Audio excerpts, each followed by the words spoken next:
آپ نے روایات سنی ہے کہ آپ صلی اللہ علیہ وسلم اتنی لمبی نماز پڑھتے تھے کہ آپ کے قدمین شریفین پر ورم آ جاتا، سوجن آ جاتی۔ ایک مرتبہ حضرت عائشہ فرماتی ہیں کہ حضور صلی اللہ علیہ وسلم رات کو نماز کے لیے کھڑے ہوئے، قیام کی حالت میں آپ روئے،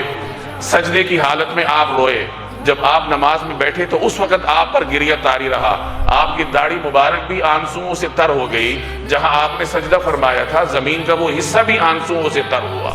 تو حضرت بلال جب صبح آپ صلی اللہ علیہ وسلم کو نماز کے لیے اٹھانے کے لیے آئے تو انہوں نے دیکھا کہ حضور صلی اللہ علیہ وسلم تو حالت نماز میں ہیں اور شدت گریہ کی وجہ سے یہ صورتحال ہے کہ آپ کی داڑھی مبارک بھی آنسوؤں میں تر ہے، زمین کا وہ حصہ بھی آنسوؤں میں تر ہے جہاں آپ نے سجدہ فرمایا تھا۔ تو صحابہ کرام رسول اللہ صلی اللہ علیہ وسلم کے ساتھ محبت رکھتے تھے، تو آپ کو اتنی مشقت میں دیکھ کر حضرت بلال سے رہا نہ گیا، انہوں نے عرض کیا کہ یا رسول اللہ آپ اتنی مشقت کیوں فرماتے ہیں؟